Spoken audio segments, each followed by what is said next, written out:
and the controller have their own battery power. Okay. So this is the main button to turn on. Now that should bring up the LED thing here. And then you tap the red dots to one another, and it lights green to show that it's on. And now to test it, we'll use the pager feature, and so you can feel it's vibrating. And then to turn it off, you touch the reds again until it goes red. Okay. Okay, sit. We are on and functional. All right.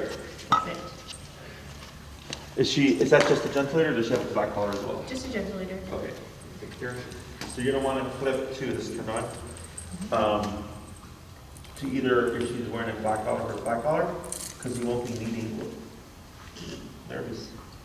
She won't be needing the gentle leader once you start getting a good formal heel in. Okay. When we size this, we do size this fairly snug. Okay. Not here. Because one, she's got this thick coat here, Yeah. and she's also got that loose puppy skin still. Yeah. And what I like to do is once we have it fitted, is I'll go here and pull just that excess down, Yeah. just so it helps stay more snug. There we go. And then in the beginning, I do a little bow here, and then if you have enough faucet at home, you just put a little strip here, Okay. and that'll be your guide for where to size it. We do place it high up on the neck. Okay. Since she's got this here, so this would technically be here. Okay. So if she's got her flat collar, this would be here as high up as possible. Higher up is more sensitive, lower down is less sensitive. Okay, Okay. so we can get more across with less power when we have it fitted high. Anywhere from one side of the jaw to the side of the jaw is okay, except I tend to stay away from the jugular area. If you ever hear like, Yeah.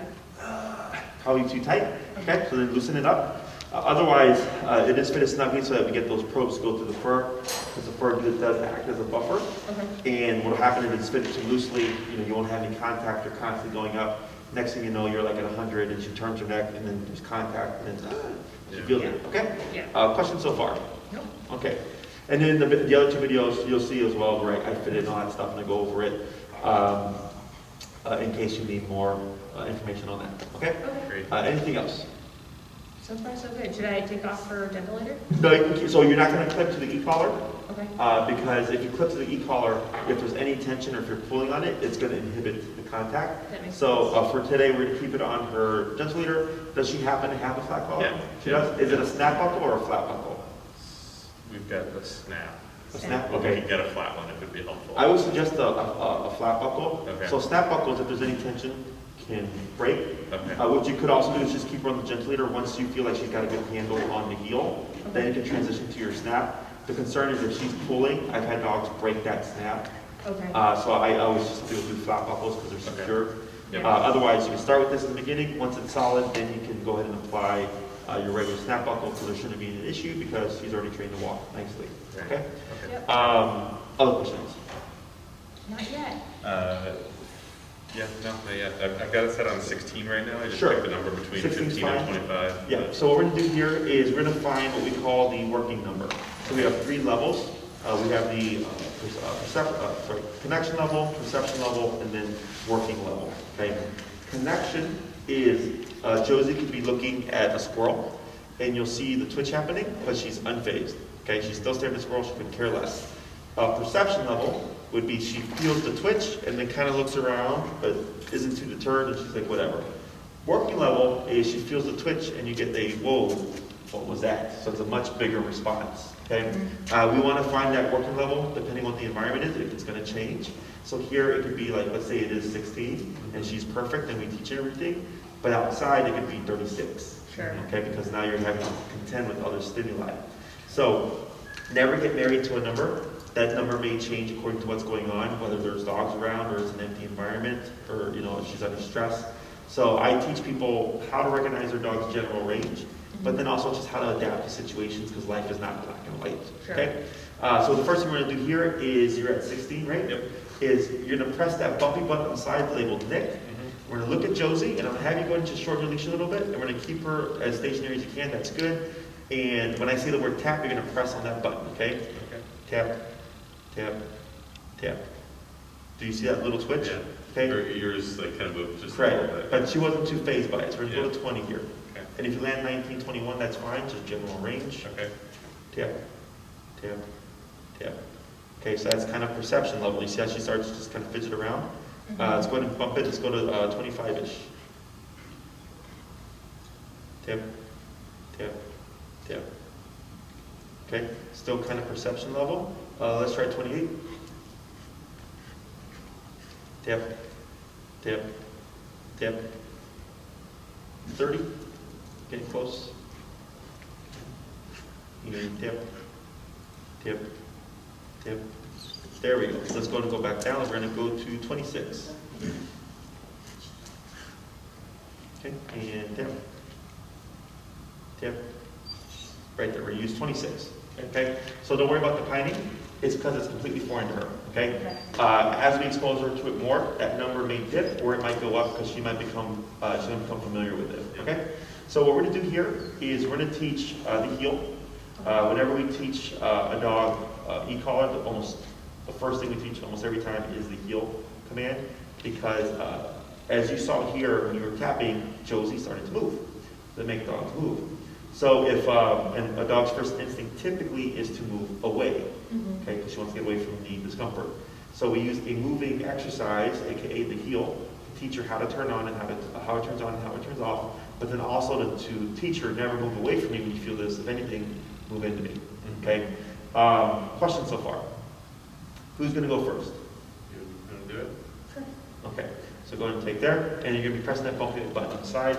And I'm going to go over the exercise with you. I'm going to demonstrate it for you, and then I'm going to actually coach you through it. Okay? So,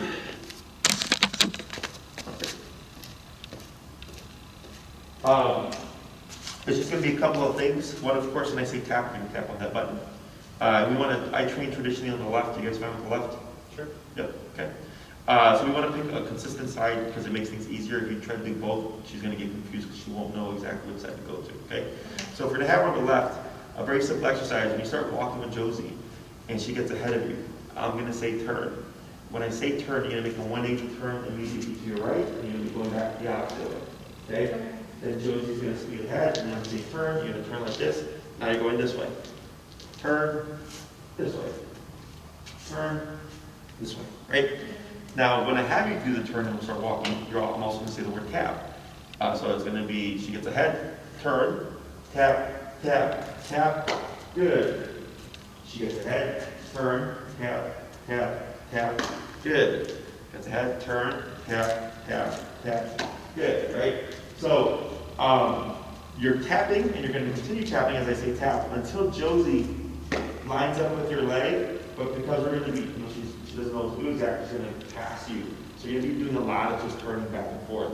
But it's always going to be an immediate turn, 180 turn to your right. Okay? Because if you turn to your left, it would actually bring you to your right side. So we always do turns to our right. Okay? The other thing that may happen is Josie might jump to your right side. If that does happen, as you're walking, you might hear me say pull to the left. And you would lightly pull to the left, and now say tap. As you're walking, until Josie flushes over to your left side, and then we would relax and keep moving, okay? Those are like the three most common things. If anything else happens, I will, of course, coach you through it. Go ahead and move forward here. And then come to a stop. I'm going to position Josie to your left. There you go. And then I'm going to pull up on that leash. We're in a sitting position. There we go. And I'm going to have you give some slack here, okay? I'm going to give some more slack. And relax. That's good. So if you look at your leash here, you see where the loop is at? See how at the bottom of it is near her armpit there? This? The bottom of that J, your leash? Yeah. You see how it's like right by her armpit? Yeah. That's like the perfect length, okay? So the leash, the bottom of it is hanging about right here. So it's long enough that she can get a distance from us, but not too long that she's going to step over it, okay? So then it gets tangled up with her legs. So whenever you start to walk, if you have a nice clear sidewalk, you want to give that slack, because if you're walking with Josie and she's right there at your side, that's telling us she's paying attention, she's following my lead. Because She could go ahead if she she could go wanted ahead. to, yeah. Exactly. Now, let's say there's a dog passing by in the beginning, we're not used to working with distractions quite yet. You can of course shorten it and then walk past, but as we go along and her training gets better, I would challenge myself and like, okay, I want to walk past this dog and see if Josie holds that position. Okay? As best as you can, you want to keep relaxed. So when I say turn, if Josie goes ahead, you wouldn't pull. Okay, you would just turn and start tapping, and what would happen is as you move away from each other, Josie would eventually pull you, but then you would just keep moving. You wouldn't pull this way, you just keep moving, and your body weight, of course, is going to add counter pressure to direct her back this way. The reason why we don't want to do the pull is because people tend to lock up. Once they do the pull, they tend to be like this the rest of the way. Okay, so you want to keep as relaxed as possible. The only time you're actively adding pressure on is when she's on your right side. Okay, and it's just enough to direct her. You wouldn't do enough to physically move her. You want the remote to be what motivates Josie to make the decision of I need to leave from this side and pop over to the other side. Okay, questions? I think I got it. All right, it's a lot. Don't worry, everybody makes mistakes. Okay. I will coach you through it. Okay. Just get in position here, because I'm on double duty today. Alrighty, so go ahead and you're gonna just start walking forward. And turn, tap, tap, good. Keep forward, now turn to your right, there you go. Now she's back on your left, that's fine. Turn. Keep forward. I didn't tap. It's okay. Keep forward. Tap. Good. Turn. Turn. Tap. Let's go ahead and go down to 18-ish. Tap. There we go. Oh yeah, the counterclockwise goes down. 18? Yep. Tap. Tap. Oh, sorry. I didn't tap. It's okay. So here, we're going to use the tapping to correct that, the jumping behavior. Okay? And forward. Tap. Forward. Keep straight. Tap. Turn. Tap. Tap forward. Good. Pull to your left. Tap. Good. Tap forward. Pull to your left. Tap. Good. Turn. Tap forward. Good. Keep straight. You got it. Tap forward. Good. Tap forward. Good. Turn. Tap. Good. Turn. Tap. Good. Tap forward. Good. Turn. You might have to, yeah. Because when she jumped up, she's a high jumper. We're going to shorten it just a wee bit. We're going to shorten it about 6 inches. There you go. Perfect. And forward.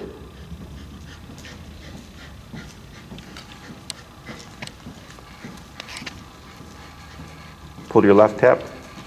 Good. Turn, tap. Tap forward. Good. Keep straight. Good. And turn, tap. Good.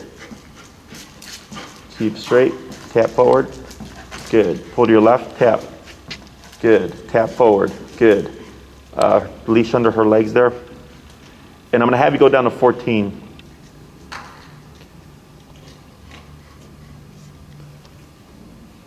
Good. And turn. Forward. Give a little slack here. About 6 inches. There you go. That's good. Yep. And forward. Good. Tap forward. Pull to your left. Tap.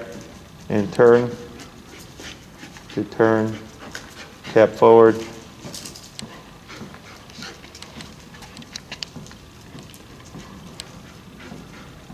Good. You're going to slow walk here and slow turn.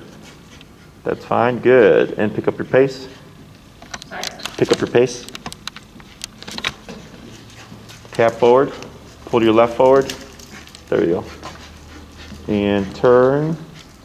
Tap. Good. Turn. Tap. Good. Good. Slow turn. Good turn. Go ahead and pick up your pace.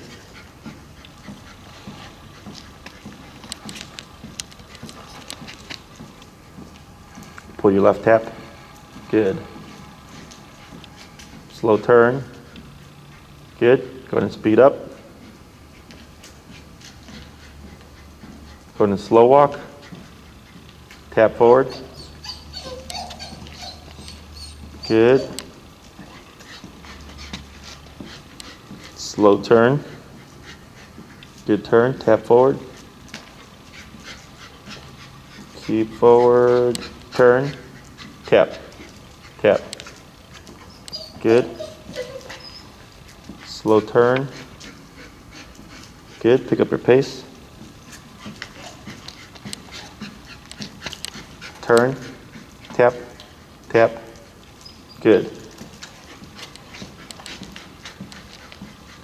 Slow turn. Good. Slow walk.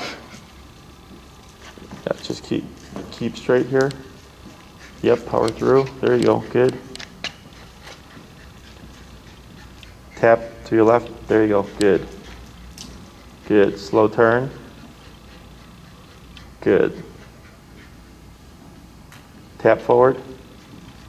Good. Now slow down. Slower. Stop. That's okay for now. That's okay. Good. Forward. Tap. Yep. Good. Slow turn. Good turn. You want to pick up your pace?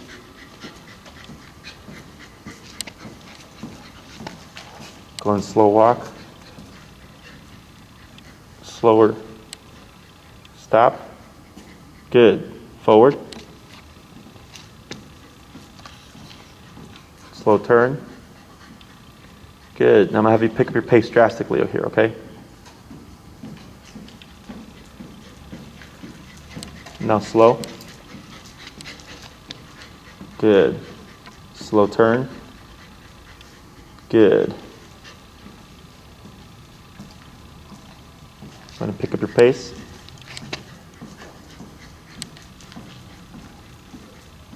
Turn. Tap. Good. Slow walk. Good. Power forward. Turn. Tap. There you go. Turn. Tap.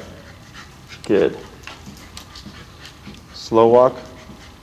Slow turn. Good. Going to pick up your pace a little. Now slow. Good. Slow turn. Tap. Good. Slow walk. Stop. Good. Let's go ahead and give her about 6 inches of slack here. There we go. Forward. Slow turn. Good. Pick up your pace.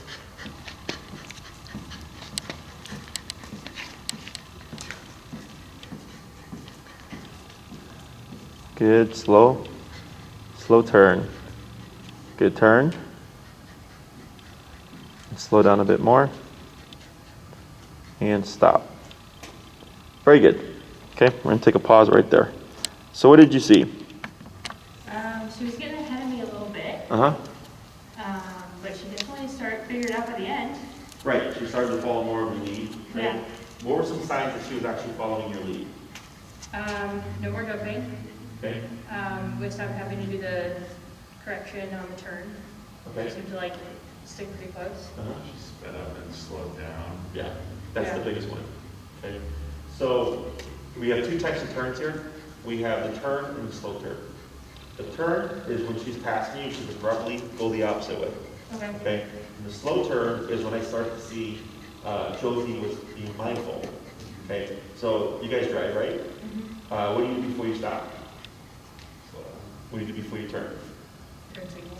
And Slow down. yes. Okay. So walking with the dog in heel is very much like driving.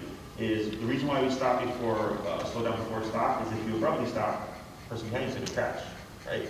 The reason why we slow down before those turns is if you're going too fast, So if you're a car, just cut someone off, right?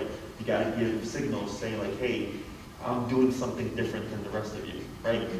So, and there's gonna be more to this, but for the first week, the simplest thing that you can do to let Josie know what's going on is simply change your speed, okay? So, when you're walking with her, the reason for the abrupt turn and tap is most trainers or people, when they teach to heel, when the dog gets ahead, will like either, if they're doing prong collar, they'll yank them, or if they're doing e-collar, they'll remote them and go no, to say like, you know, that's bad. And then when the dog comes back here, they'll say heel. The problem is, the dog doesn't know that pulling is a bad thing. Because it's not, right? Dogs aren't meant to be on leashes. They also have 4 legs, so they're gonna have a faster walking cadence than we do. So when you say no, even though no means like don't do that, the dog doesn't compute like it's because they're pulling, okay? And they don't compute the heel here because by definition the dog doesn't know what the hell heel even means, okay? So what I do instead is what I call the correct and redirect. You go that way, sure, but I'm going this way, and I have this thing here that's going to annoy you until you follow my lead. So she's going the wrong way. I'm correcting that.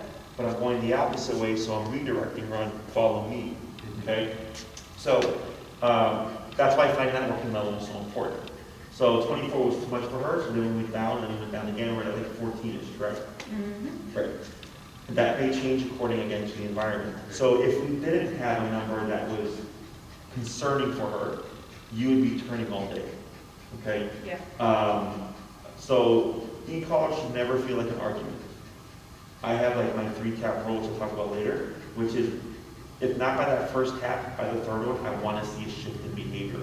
If I'm having to do anything more than that, that just tells me I'm too low, okay? So here when you're working with her, for Josie, she passes you, she starts to feel this, I don't like this, what's going on. She turns around, oh, mom's going that way, she catches up, it disappears. Okay, so then we repeat that a few times, and she starts to think, hey, every time I leave this pocket, this thing goes off, and then mom always happens to be going the other way. Maybe I should start being more mindful, okay? So we're using essentially a negative, right? But it's the way that you layer it in is what dictates how the dog perceives it. If you do the approach of you get ahead, no punish, it's seen as a punisher, okay? If I go, hey, you want to go that way, that's fine, but I'm tapping here, and the dog goes, hey, what's going on? Oh, you're going that way, it becomes a line of communication. Okay, so questions so far? I guess I kind of see where it's going, where it's starting with this, that it's also creating that association that like stay close to mom, and you're not going to get this annoying thing like that eventually works for longer distances too, right? In terms of, oh, you're talking about like recall type. Correct. Yeah. Exactly. Right. So this is the foundation for everything. So we're teaching what's called pressure on, pressure off, or pressure concepts. Okay. Pressure on when we need the dog to do something or to stop doing something. Pressure off once they comply. Right? So for here, pressure on when she's going the wrong way. Pressure off when she's at the side. And then she starts to go, oh, this is where I want to be. This is the safe space. Okay? Sorry, go ahead. What's the indication to you that it's too much for her? In terms of the power? Yeah. So in the beginning, what gave it away from me was she was overcompensating. Okay, like she would feel attacked and she'd run and overshoot and then jump. Okay. Yeah. So I saw that consistently. I go, okay, that's too much. And then we went down to 18. 18 again was too much because she was overshooting. Then we went down to 14, and then she started to taper it down. Okay. So let's say you could be at 45 one day, and 45 is working perfectly. And all of a sudden, 45 and it's right. Yet the whole 30 minutes prior, she wasn't moving.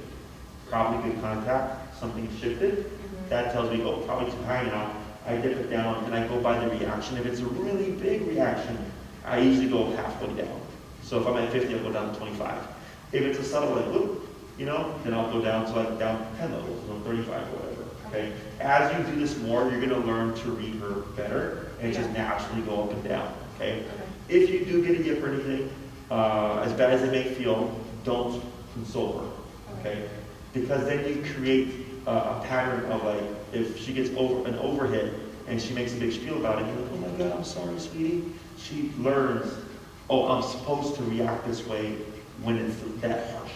right? And ideally, it's just take the overhead and then just recover, okay? Because there's gonna be times that happens, and as we go along, we're gonna have to prove things, and we're gonna intentionally go higher to put her under pressure to make everything reliable. Because higher numbers, as you saw here, tend to make dogs a little frantic and panicky, and I can already see her, like the way she was responding, is she's more like an anxious type, okay? So, because she started to pine and she's like getting really worked up and stuff. Yeah. So that's okay. As you expose her more to this, you're gonna start to see that all dip down, okay? Is a lot of dogs in the beginning, if there is an overhead, they're thinking, whoa, didn't like that, I'm gonna run away. Yeah. And we want to, of course, proof that and teach them no matter, even if you get the harshest, highest level correction, it should always be never run away, but come to me instead. Okay, and we'll talk about that as we go further along. Other questions? I think that's it. I might ask if you watch Eric do it, I might ask like. Oh, sure. I think I'm struggling. I wasn't really looking at her when I was doing that. Sure. So I was like trying just to like. Yeah, no, you were doing good. Like, you kept your arms down. You weren't keeping it with like the pressure too much. And I know in the beginning it's like, what am I looking for, right? Yeah, I think that's the thing is I'm having a hard time picturing like, I wasn't looking at her at all. Like I'm having a hard time picturing like what is a good reaction versus what's too much. Oh, sure. Yeah, and you can always go back, refer to your video as well. Okay. So you can read that. Awesome. So here, heel is a position. It's not like a standard. So what that means is a lot of people, their dogs are like this, right? They don't reach the heel. And then it's drastically different. And then I'll see them like a week or so later, and the dog will be a little bit ahead of them, but they're not pulling like they used to. Yeah. And I'll tell them like, oh, like, how's that been going? It's like, oh, it's great. The dog doesn't pull that much anymore, right? Pull that much. It's not about not pulling that much. Heel is a very specific position. It's right shoulder to left leg. There is no not pulling that much. There is no pulling period because the dog, boom, is right on her head, okay? When we do the not pulling that much approach, you're creating gray area. Dogs do not thrive in gray area. They thrive in very black and white conditions, right? So then what also happens is it goes from not pulling that much back to pulling like they used to, okay? So it's either they're pulling or they're not pulling. Yeah. There is no in between. Humans have created gray area because we understand things. We understand that notion of like, oh yeah, this is fine, it's not that bad, but not to the dog, okay? And just like you're training her what you want her to do, you can also untrain her and then she's back to doing what you don't want her to do, okay? So once you teach the skill, it's always then reinforcing the skill to the degree that it's supposed to be done, which is right shoulder, left leg, okay? And then once you see Eric working with her, like it'll be, of course, more of a clear visual for you. I'm gonna have you do one more stretch, and then we're gonna swap handlers. Okay? So go ahead and we'll get her back to your left side there. Hey, are you ready? And when you're ready, forward.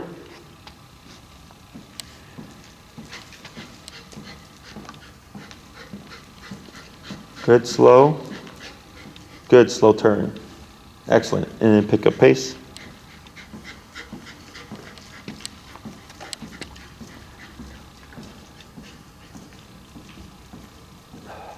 Turn, tap.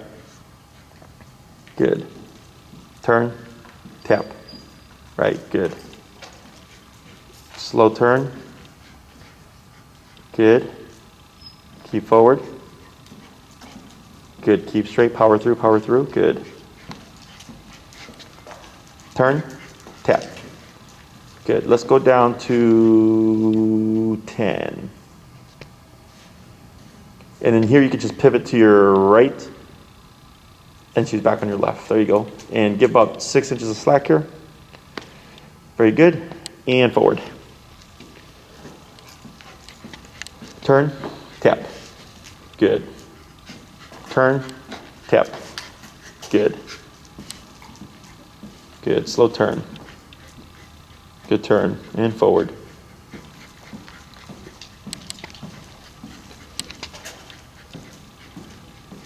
Turn, tap, good, keep forward, a little prance. What? She's prancing. Good, slow turn, good turn. Going to slow down some more, and stop. Good, go ahead and unwrap that leash around. There you go. Good. Forward.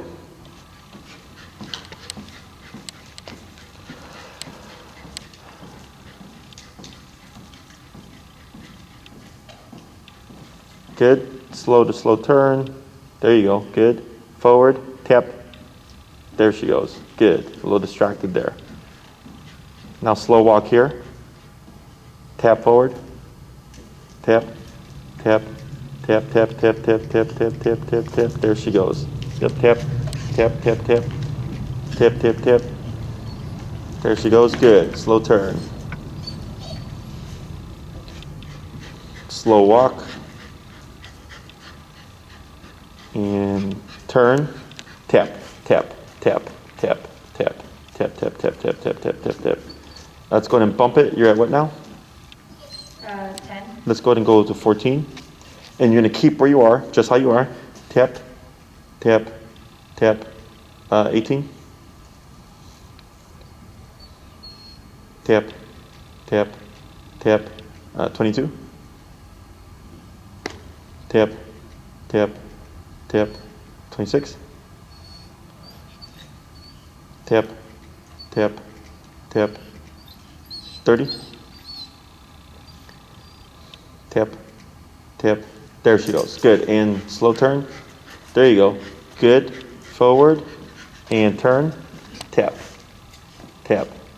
There we go. Good. Tap forward. Tap. There she goes. Add a girl. Good. And turn.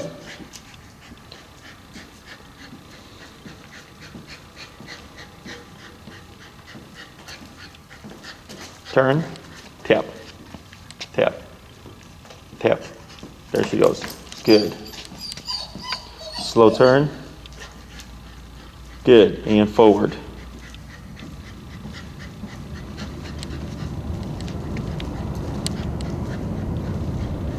Good. Slow turn. Good. You're going to keep that pace, but keep forward. Tap forward. Tap. Tap. There she goes. Tap. Tap. There she goes. Almost. There she goes. Good.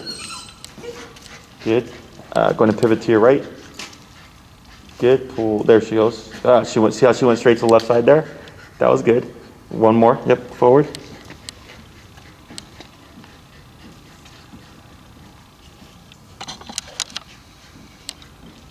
Good. Slow turn. Yep. And keep that pace.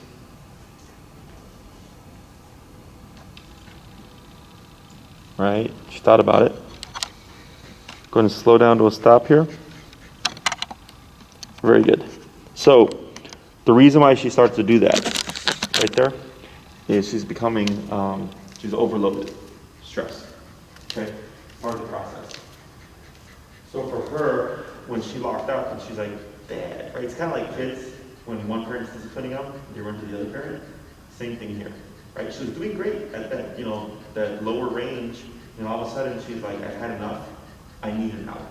Mm-hmm. If Eric would have came over and said, oh, it's okay, or if you would have just let her go, you now reinforce that, okay? So then she locked up. She's like, I'm not going to move. And you just kept very slight directional pressure. And it was 16, 20, 24, 28. So eventually we hit that number, and she popped forward. Okay. So the brain goes into resistance because she's like, I don't want to do this. This is stupid. I'm stressed out. I'm done. If we stop, our obedience is now unreliable because there is an out for her. And when it comes to this, there is no out. It's always compliance, which sounds mean, but the last thing you want is, like, for instance, for Josie to be running towards the street and you to say come and it to be an option. Okay. So breaking through resistance is essential to have reliable obedience because things like that can't happen. Okay? So you're not being mean. You're just saying you're going to do this. And we took our time slowly going up. So we didn't pick 30. Josie picked 30. Does that make sense? Mm-hmm. And then it's not like we should just crank it straight up to 50 or whatever. Right. So if she would have responded from 10 to 14, it would have been 14. Mm-hmm. Right? So as you break resistance, which is just part of the process, in most cases, it just starts to go down lower, like in terms of having to bump it, until eventually you could be at 10, she starts to resist, and I just tap her at 10, and she just goes, okay. Because she knows 10 is going to become 30 if I just sit here. Does that make sense? Yeah. So in the beginning, we take our time. It's rare, but sometimes I get dogs that will just repeatedly resist. And then once I figure that third personality type, I either escalate very quickly or I'll jump almost to the number. It's like if I have a dog that needs 50, for instance, to break from resistance, and I'm at 20. In the beginning, it's 20, 25, 30, 35, 40, 45, 50. But then once I do a few reps of that, I go, oh, you're one of those guys. 20 might just jump straight to 40, right? So I'm right there because the more the time I take to get to the breaking point for the dog can be worth it. Or they'll think, well, if I'm just sitting here, I can at least buy 1 minute of not doing what I don't want to do. Okay, and dogs will do that stuff. Okay, so they're not doing it to be mean. They're living, breathing creatures, right? Like no one really likes to be told what to do. So then we get that resistance. It's just like, no, you're going to do this, and we just take our time. And then as you work with her, you might find that you don't even have to bump it anymore because she knows 10 will become 30.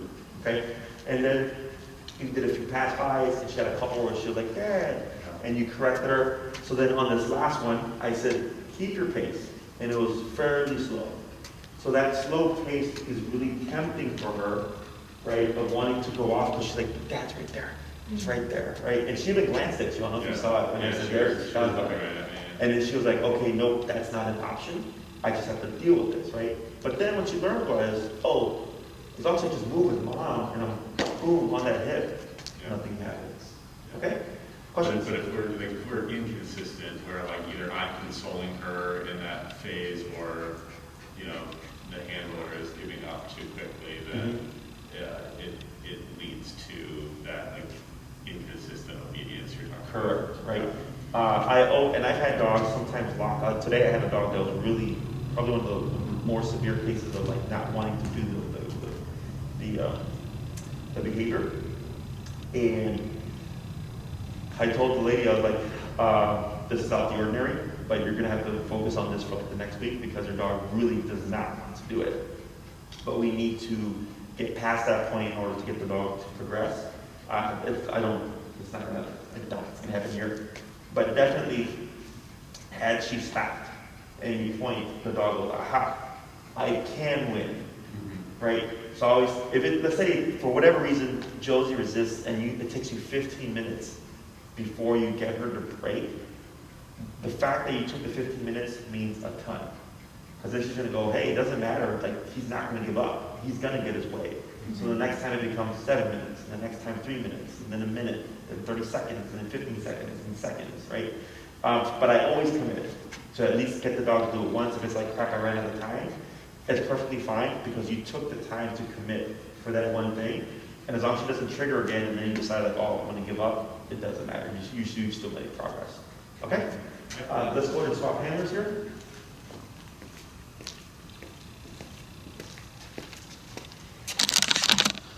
Alrighty. So here, same process. Go ahead and just pivot, or you just go on, there we go, like that. Now she's on your left side. It's going to be the same instructions. Go ahead and relax yourself. And then you're at what number right now? I'm at 15. You're at 15? Yep. Go ahead and move forward. Tap. There she goes. Keep straight.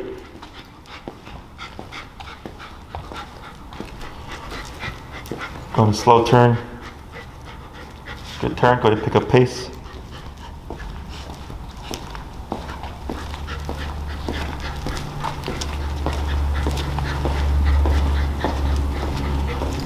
Keep forward. Good turn. So that one would have been an abrupt turn. Okay. So turns are abrupt turns. Slow turns are the slow turns. There you go. So that's a slow turn. Forward. Good. And slow turn again. That's good. You're going to pick up pace. Tap to the left. Pull to your left, tap. There she goes. Good. And relax. Good. Keep straight. Turn. Tap. Turn. Tap. There we go. Good. Slow turn. Good. And forward.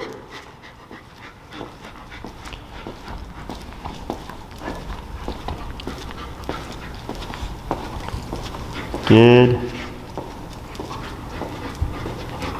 Going to slow turn. Good, and forward. Good, going to slow down.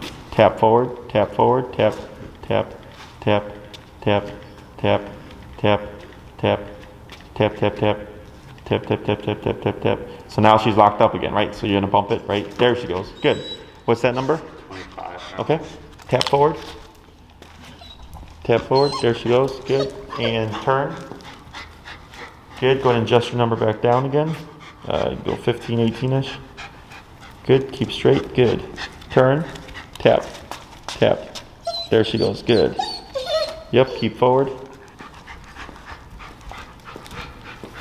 Good. Slow turn. Good turn. Go ahead and take up a little bit of slack here. Good. Turn. Tap. Tap. Tap. There she goes. Good. Slow turn. Good. Go ahead and pick up pace.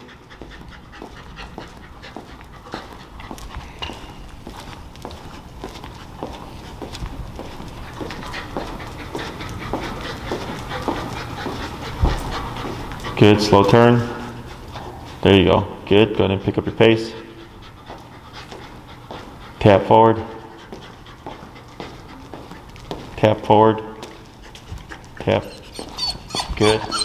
Tap forward. Good. Slow turn.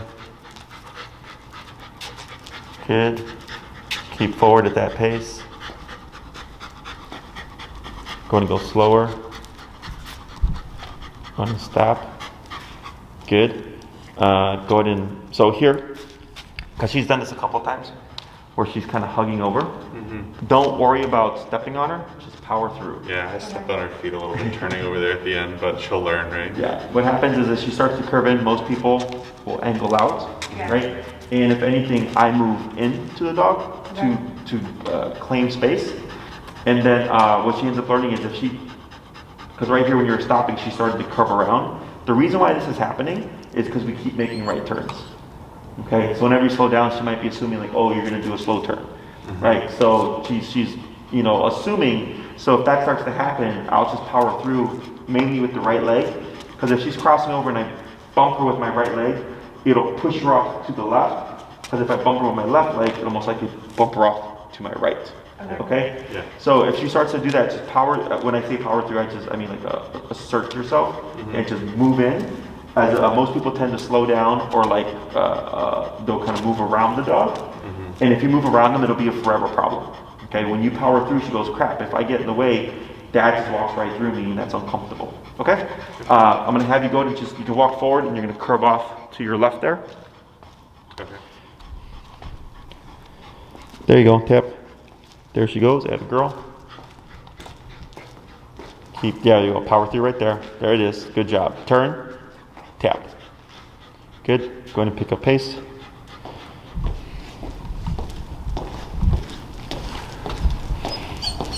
Now slow walk, right, slower. Good, stop. Good, turn. Good, so you see how she just curved around you? Because she's thinking we're gonna turn, right? It's okay, go ahead and pick up pace here.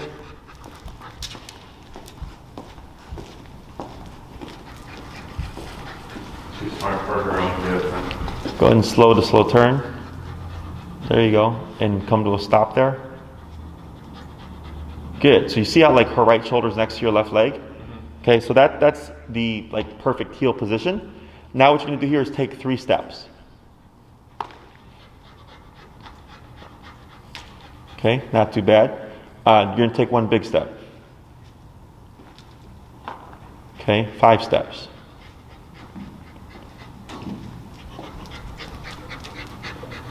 Good. Okay. So this is good for now, but you see how right there she was matching those steps? She's right now about like 80-90% in terms of attention. Okay. So when you're walking with Josie, your normal walks now become training walks, at least in the beginning. Okay. Once she's trained, you'll just be like heel, you start walking, and then there's no need to do all this craziness. You're only turning when Josie gets ahead of you. Okay, so like let's say you're going around the block or whatever, you're walking with her and she's doing great for like 10, 15 minutes, no need to turn. But then maybe she sees the dog, she's like, hey, I like dogs, and she starts to get ahead of you, turn, tap, to start getting her back to your side there, okay? So the abrupt turns, only when she's not paying attention and forging ahead of you, whenever that right shoulder is getting past that left leg, even if it's just an inch, okay? Because trust me, dogs are very much aware of what the standard is, and they'll take that inch, and then it's, you know, it's 2 inches, and 6 inches, and it's, you know, a whole foot. So the better your eye is in terms of recognizing she's ahead of you, the tighter her heel is going to be. Okay. In terms of distance from your left leg, I give about a 6-inch gap. Okay. I don't want anything more than that. So if she's like 2 feet off to your side, she's too far. Okay. And what ends up happening with that is this becomes, now I'm just going to come over here and do whatever I want. Yeah, okay? and she's off like sniffing stuff and eating things and yeah. So if she's too far to the left, options that you have are either to pick up pace and tap so that she has to close in, or you can technically turn and tap as well to tighten her up. Okay. If you keep noticing, man, she's just too far, you can also play with your number. Okay, bumping it a bit so that it makes what you're doing at the time important enough for her to think like, oh, I don't want to be this far away. I want to definitely be close to that left leg because I don't want to hit the gap. Okay. Let me think here. Dogs learn better in smaller chunks. So instead of doing one long 1 hour walk, I would do, you know, 3 20-minute walks or 4 15-minute walks. Because every time we stop, like right now, she's like processing everything that just happened. Okay, that's why I do little breaks during the training sessions, and then each time, if you were to like watch a video, you would see like, oh wow, like the dog each time was better and better because they just processed what happened. Okay, so at home, 14 15-minute walks or 3 20-minute walks. If all you have one day is an hour to be able to work with her, that's perfectly fine too. It's just ideally we would break it out so she learns it faster. Okay, right. Once she's trained or knows what she's supposed to do, you just apply it. There's no need to, you know, break it up anymore. You would just apply it to every walk. If we were in that like just 1 hour scenario, would it make more sense to do like 20 minutes, then give her a break, and then 20 more minutes? Sure, you do that. To give her time to like process herself, that's fine. And my other question is, do you experience issues with the dogs like knowing what's happening with the collar and being resistant to putting it on? Oh, sure, it can happen. It's not that common. Okay. What you can do if you'd like is whenever you we're going to put the collar on her, or even remove it, is I'll take like some really high value treat, you know, chicken, turkey, whatever, and isolate it. And so she's only getting it for this particular thing. And I'll like present the collar, give some treats, put it on, give some treats. You do your training, you come back, grab it, give some treats, remove it, give some more treats, right? And do that each time. So that will help them get over it faster. If she happens to run from it, which can happen, don't try to say, Josie, come, because she's in avoidance mode. I just go and pursue her. If you're going to use food, have the food on you. And eventually she might like sit down and like some dogs will even like roll, especially Colton's, will roll on their back and just kind of like give the resistant, like, you know, tantrum on the ground.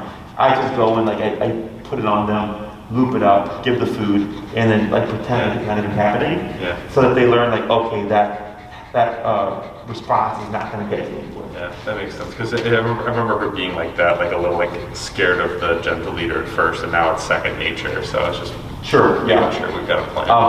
Over time, like even if we didn't do like the treats, a lot of dogs just associate like collar means go for a walk, or means I'm going to go to the park and run around. It's like my guys, when I grab the collars, they're just running. Even though I'm just like, if I'm picking them up to move them, they're like, they're excited. Exactly, because they know it means off-leash freedom. Okay, yeah. So in the beginning, not uncommon to see that kind of stuff. Feel free to use food. Other thing I suggest is if you can, put it on 15 minutes prior. Make sure everything is ready to go, and then then do your training walk, and then when you come back, wait 15 minutes, and then remove it. So it doesn't become, we put it on and immediately remote mode. Right. Okay, there's some kind of break there. Other questions? Battery life lasts all day typically. Yeah, well that would last you because right now you're only going to use this really for the leash walking stuff. It'll probably be a couple weeks before you even need to charge it. Okay. This is a 2-hour rechargeable lithium battery. So if it were to die for whatever reason, you can just turn it off.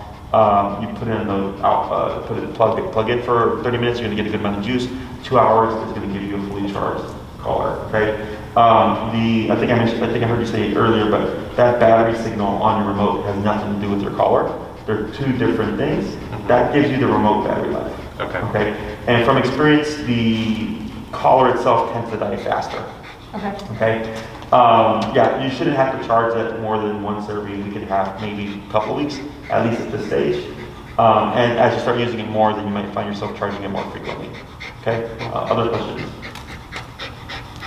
I think that's it. In terms of like how much training to do, essentially every walk that's going to be longer than a quick potty break is your training walk now. Okay. We're not going to use the word heel because we're just worried about teaching the concept and the positioning of walking at your side.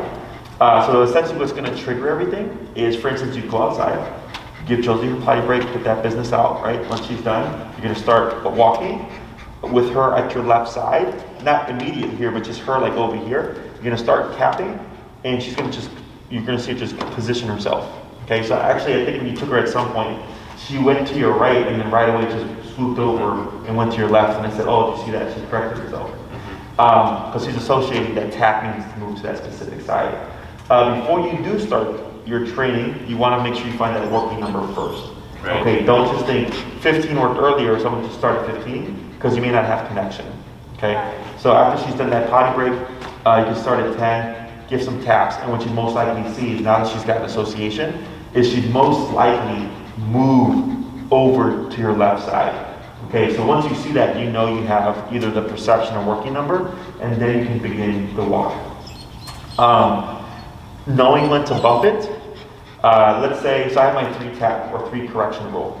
So like right now, if I wanted to find her working number, it'd be, let's say on 15, tap, tap, tap, no response, 20. Tap, tap, tap, no response, 25, right? So by that 3rd tap, if I don't see her shift and give me something considerable, I then bump it. If you're walking, then we have the 3 correction rule. So let's say you're at 25 and Josie gets ahead of you, turn and tap, 1 correction, turn and tap, 2 correction, turn and tap, 3 correction. I bump 25 to 30, reset my count. Turn and tap, turn and tap, turn and tap, bump it to 35, reset my count, right? So every 3 turns I'm doing, I bump it 5 levels, and then what you're gonna see is once you hit that appropriate number, you're gonna do the initial correction, and she's gonna lock on, and it's gonna be, wow, I walked for 15 minutes without having to turn.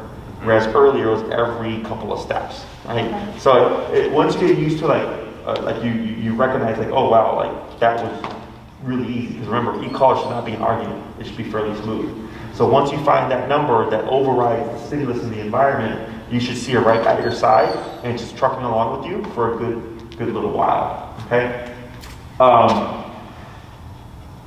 For this week, at the beginning of every walk, you're gonna just always start at 10. Okay? So let's say every walk that you do, you start at 10, but you end at like 30. And at 30, you notice she's perfect. And you do that for every walk for a week.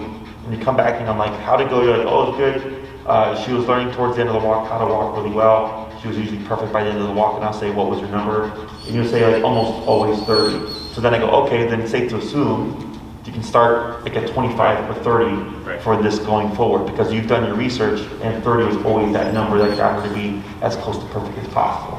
And it's going to depend on like ambient noise and how many distractions are around and all that. Correct. Yeah. So you'll come across like a baseline range where it'll be like her numbers 25 to 35 in like this kind of scenario, and then when she's at the dog beach, it's like 55 and all that stuff. You'll just start to learn these things, and when you go into environments, you'll just find yourself just naturally adjusting to them because you've already learned how she responds. Okay. Other questions? Would you suggest we try this in different scenarios, or would you suggest we like keep it completely separate? Like if we were to like do training walks and then maybe like take her to the dog park. Oh, sure, you can do that. That's fine. But like, would you suggest we like leave it on her? Would you suggest we like go to the dog park and test out the walk, or what? Or can we let her run around with the dogs and just like let her run with the dogs. So it's okay to keep this thing on while she's like roughhousing with other dogs. Yeah, it's perfectly fine. If anything, I encourage it because now she starts to associate. Collar can be on, and it's not all discipline. I can be loose and free and running around having a good time. Okay. Now you wouldn't use this for Josie come right now. Right. You're only going to use this for the things that we cover. Okay? So if you're at the dog park and you need her to return to you, I would either just go and grab her, or you can call her if you'd like, but don't use the remote to try to make her to come to you. Got it. Okay? That makes sense. That's, we want to cover that formally first, because I've had people try to do it on their own, and then they end up pushing the dog away and the dog starts running off. Okay? So we're only going to use it for stuff that we've covered. But that, to your point there, your training is only as good as the environments you practice in. Okay? So if you always practice like in the neighborhood, she's going to be perfect in the neighborhood. But then when they decide 3 months later, let's go to Oz Park, all over the place. It's very different from the neighborhood. Okay? So in the beginning, perfectly fine to start in the neighborhood, but then start branching out. So if you have a typical route that you usually do, once you saw it in the where you are, start branching out, going to new areas. Going up along the lakefront, things like that, there's going to be other stimuli. Dogs don't generalize, so like, if you teach her sit like in the home, it doesn't always, it's not sit at the park. Okay, they're two different things for them. So the more you expose her with the obedience stuff, eventually she will generalize. And then you'll find yourself being able to go anywhere, and right off the bat, boom, she just locks in, you have that immediate control. Okay? Other questions? Not right now. I don't have anything pressing. Okay. This is good. I think this is a solid intro level. We've got some things to do that are relatively simple, but I can tell that it's building an important foundation that it'll be good for. As we progress, you're going to find that these concepts stack on each other. That makes sense. It's really all the same stuff, and that's why the dogs catch on to things so quickly, because it's just the same thing but a little bit different. So like right now, when you're going opposite to each other, there's tension, and the tension directs her back to you. Once we do the recall, it's going to be her at a distance, but there's going to be tension directing her to you. If we do place command, there's tension leading her to a place. So it's e-collar with directional pressure to help guide her into what she's supposed to do. Okay? You might find on the way home, Josie's going to start forging a lot. She's going to start pulling because of that pent-up stress. Okay? So the reason why we teach heel was, one, because dogs' first instinct is to run away. We don't want that. Two, walking alleviates stress. Okay? So as the stress that she builds up from the collar is she's getting rid of it at the same time as she's walking. But then when you start to go home, she's going to be like, I'm tired of this. I want to just go home. So if you notice that from her, let's say the first thing that happens, you don't have time to correct her. You would simply stop, wait a moment, and I use the word break. Break means your job is done. At that moment, Josie can then pull you home, because you've clearly defined that's the end of the exercise. There's no need for you to be here. Okay? So her pulling home would not affect your training. But now we know that if we go working with her, she's going to forge home. So in that case, I tell people to spend like 5 minutes moving away from the home and give themselves 15 minutes to walk back to the home, right? Because you're going to be correcting a lot. You probably have to adjust because you now have to override pent-up stress levels, right? And you're going to have to override that. So I understand that she's stressed, but she still has to adhere to the command. And that helps you proof it even more, because in the scenario where it's like you're really absolutely needing that obedience to work, it's most likely going to be in a stressful situation. Yeah. Okay. So when we do these things, people feel bad because they're like, oh crap, like the dog doesn't like it, like the dog just wants to go home, right? They're anxious, they're nervous. But I'm like, I get that. I was like, but if somebody blows up a firework at the park and she's off leash, she's going to go into flight mode and be anxious and nervous and running for their life. It's the same exact thing. So if you never worked on it in a controlled context, then we get unreliable obedience. Okay? And I've heard stories and I've seen this stuff happen. So for me, it's I get it. But for people in the beginning, they feel bad because the dog was just so anxious, I'm done. I was work them through it, because eventually, one, it builds up confidence. Two, that whole pining and stuff right now, the anxiety, the attachment here, because that's what was going on. She wanted to be over here. All that stuff starts to go away, and the dog just learns how to handle stressors and not be so or she'll learn not to be so anxious. We can't make her unanxious if that's how she is, but we can teach her how to handle it and process it in a healthier fashion. Yeah. Okay? Anything else? I think we're good. Okay. Is there other things that we need to worry about? we've been wondering if this is like separation anxiety or something, like this is kind of totally separate from the e-collar. But should we be like Oh, like what's trying to- happening right now? Yeah. That's a bit of attachment issue, yeah. Which is technically separation anxiety. Which is why I've been telling everybody, you know, if you're working from home from 9 to 5, have your dog in a different room in a kennel. Because even though you're home, you're still separated. Yeah. You know, and it's made a world of a difference to a lot of people because the dog was so used to always being around them, and then they decide like I'm going to go for a bit, and the dog can't handle it. Yeah. So it's you know, plus at some point if you end up going back to work and it's a 9 to 5, then trying to go into that then is going to be difficult because you're going into one extreme of we're always together to an extreme of I'm going to be gone, right? So if the dog is separated from 9 to 5 from you, even though you're home, should it transition to like go back to the office, it's still the same structure of from 9 to 5 I'm in the kennel, but the only difference is now they're gone. Yeah. Okay, and we might see that come up during the training itself, which we can use the collar to detach her and teach her to disengage. But the simplest thing you could do is if you're working from home, have her in the kennel from 9 to 5. If you want to walk her midday to go for a potty break, which is perfectly fine, but then back in the kennel. So you're treating it like a regular work day as if you were to be gone, but you're actually home. Yeah. Okay? Yeah. Anything else? I think that's something that we need to get more disciplined on. I'm sure she can handle it. But Usually, especially on days when you're not there, like she's usually up in the front, like hanging out on her own Yeah. anyway. So, yeah. but I've noticed, I've started to notice a few signs over the past few weeks. Mostly like she doesn't like me going to the bathroom by myself. She would prefer to. Yeah. Like, Sure. Which is I think she likes the ridiculous, right? Because you're Right. just going to the bathroom. Right. Absolutely not. Yeah. Yeah. So, that's what I've been telling everybody to do is 9 to 5, have their dog in the kennel. Yeah. And then when they're done, they can take them out and all that stuff. And it just helps create a structure, some distance and all that stuff. And definitely if things go back, or when they go back to normal and you have to like leave for work again, it's going to make that a lot easier. Yeah. Well, that's the thing is I'm gonna be remote forever. Oh, At okay. this company, so it's not like. Yeah, but still, a we don't huge- want It's not that. a huge concern, but, and she's fine, like, when we leave or whatever, Mhm. but, definitely, Overall, she's been, I don't want her to stress if Yeah. I'm not around. She's been a pretty good dog, though. She doesn't chew stuff up or destroy things. She's seems to be a pretty quick study. But we go a little too easy on her probably. It's going to be a good next step for us to have a proper correcting mechanism. Sure. Yeah. Anything else?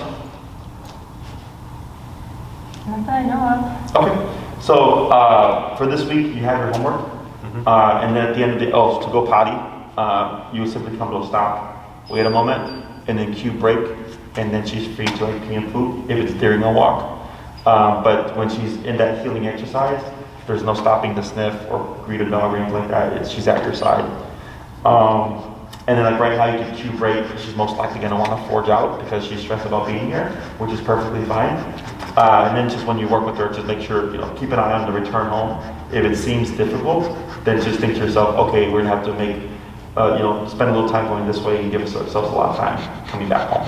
Yeah. Okay? Cool. Awesome. Good job, guys. Thanks so much. You're welcome. How is she doing with the, I think Maddie had noticed like she was like a leaky bladder or something like that. I can't remember what she Yeah, dubbed she it. has a recessed vulva.